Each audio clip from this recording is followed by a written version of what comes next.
What is up, YouTube? Welcome back to the Gilstrap Garage. I've got my brother's 2000 Fat Boy up on the lift today.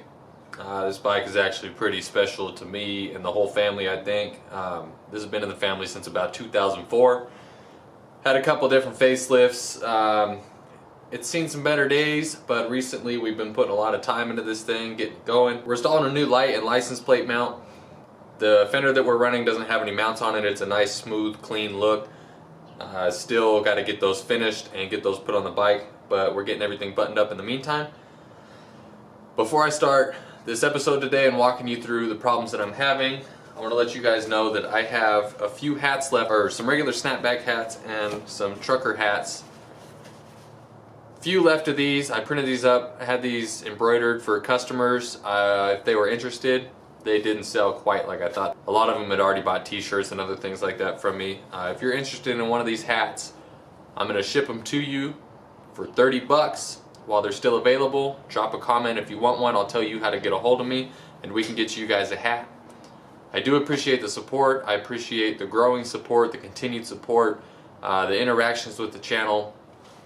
It's come a long way. I'm loving doing this. I'm having a good time with it. I do it anyway. We've got a problem with this thing. So when I installed this light, I was getting everything ran up.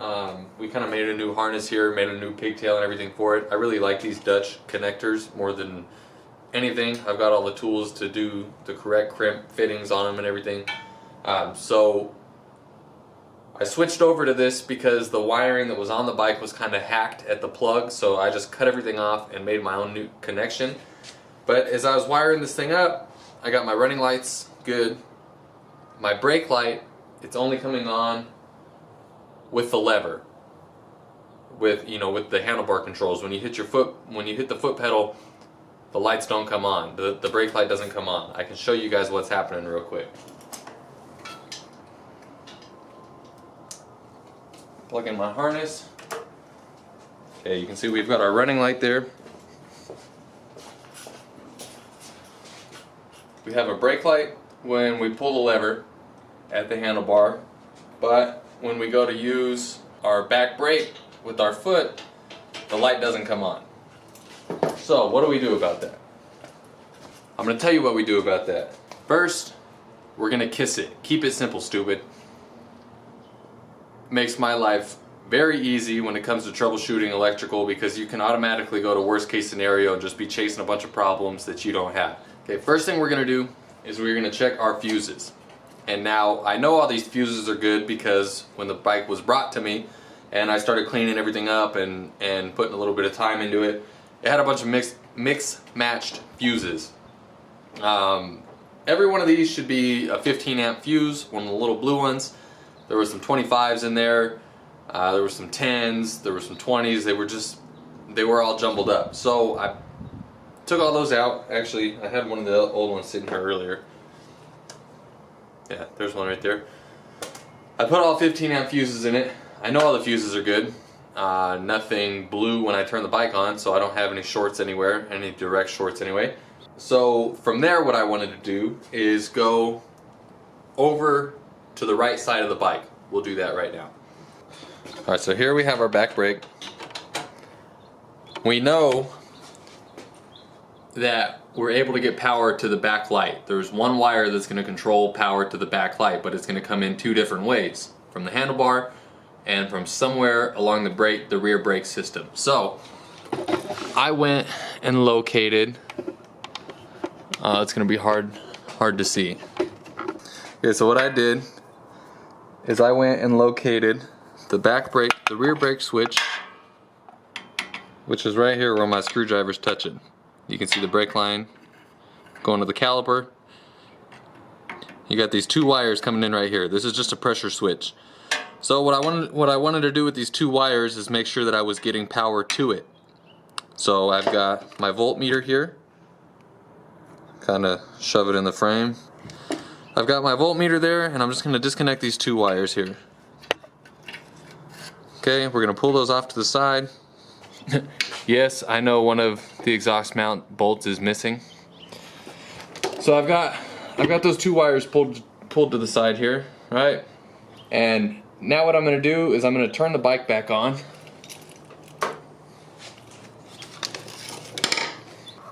We've got it set to direct current here. I'm going to take my black lead and I'm going to find a good ground. Okay, so I'm just going to keep the black terminal grounded out. And what I should see here, one of these wires should constantly have 12 volts to it. It's not that one. 11.8. The battery's a little weak because it's been sitting. So, okay, I know I've got power going to it. One of the wires out of these two should constantly be hot, because when your switch closes, it's gonna make the connection inside the switch and supply power to the other wire. So okay, I know I'm good now. I have power going to my switch. What I'm gonna do now to determine further that the switch is bad, I'm gonna switch to resistance. I'm gonna check the resistance in the switch. So what we're gonna do is put our leads in here, kind of hold them in there. You wanna make sure that your leads aren't making contact with both of the terminals at the same time, because you won't get a good reading. And now that we've got both of our leads on there, I know it's a little hard to see. I can't really get the camera in there very well. I'll show you outside of the bike what I'm doing too. Okay, we put them on there and we're gonna hit our brake pedal and we should see a change in resistance. The leads are still hooked up. I'm reading really high resistance as it's sitting on there. It actually should be open right now. There should be no kind of resistance through it. So that tells me there's an issue. There's really high resistance in it, and I'm gonna hit the brake and I should see a change. I see a very minimal change. So that tells me that our brake switch is bad. Let's check it out. Okay, you can see here. Here's our new switch. I'm gonna put my leads on either side of the switch. I won't have a way to change the pressure now, but it's still reading open lead, which is good. That's what we want.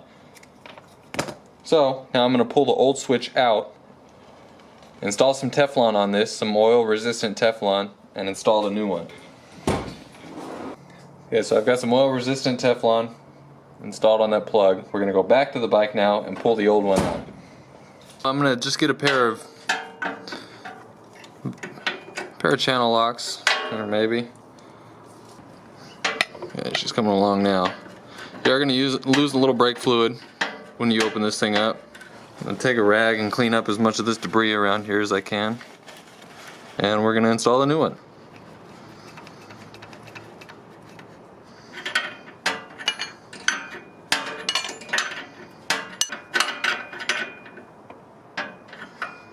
Okay, that's probably good right there. Now we're going to take our wires and plug them back in. It doesn't matter what side goes on what. Before I turn this on, show you that, hey, it works, what we gotta do is bleed our brakes. And just so you know too, before you go cracking stuff loose, if you have ABS, if you've got the anti-lock brake system, you are not going to be able to bleed your brakes by yourself. You're going to have to either go to Harley or go to somebody that has the computer program on bleeding that ABS system. Don't go cracking stuff loose if you're not able to bleed those brakes yourself. Me personally, I don't even have the program to do it. If somebody came to me and was having a problem with ABS brakes, I could work all the way up to the point of repairing what it is until it comes time to bleeding it. I would have to take it to somebody who has the program. What the? This thing is all chewed up, man. Since this bleeder is all tore up, I have a new one to put in it. You can tell somebody's already had a pair of pliers on this thing.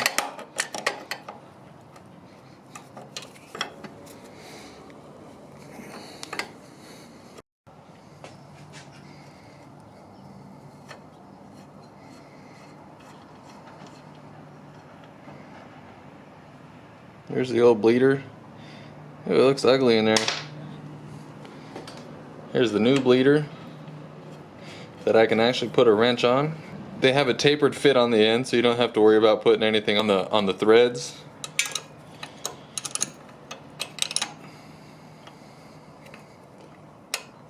I'm gonna put this little tube on here into a drain pan. I need a shorter wrench though. Still got some bubbles.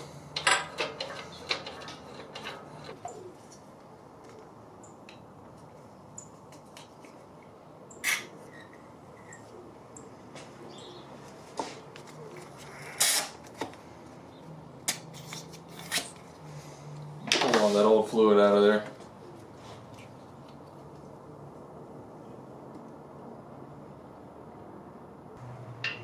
Yeah, that is taking absolutely forever. Alright, I got my vacuum pump because that's taking a long time. That's all it is, nothing fancy. And pull a little vacuum on it. Then crack it open. Careful to watch your master cylinder as you pull this out because you don't want to just pull air all through this system. Alright, I got some of that oil pulled through with the vacuum. Starting to build up pressure again.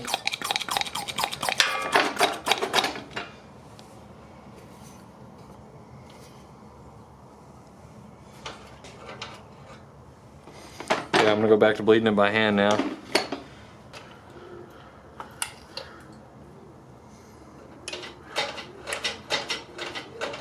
There's no more bubbles, but I'm gonna keep pulling that new fluid through. This nasty fluid could be what killed that switch too. Alright, it's starting to clear up now. A couple more, we should be good. Alright, let's top off this fluid one last time. Alright, now let's check our lights.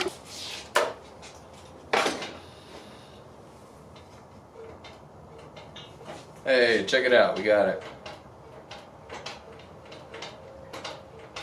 So, that's how we solve that. Walking through a little bit of troubleshooting. Of course, your problem may vary bike to bike. Wiring can go real easy or it can go real tough. Just want to start as simple as possible before you just throw the book at it, replace all the parts you can. It may be a shorted wire, I don't know, it could be anything. Like I said in the beginning of the video, I got a few hats left for sale. I'll ship them to you for 30 bucks. Get a hold of me in the comments. I'll tell you how to get a hold of me, how I accept payment, and I'll get those coming to you right away. I appreciate you watching. If you found it helpful, thumbs up is appreciated. Please subscribe if you're not already, and I will see you in the next video.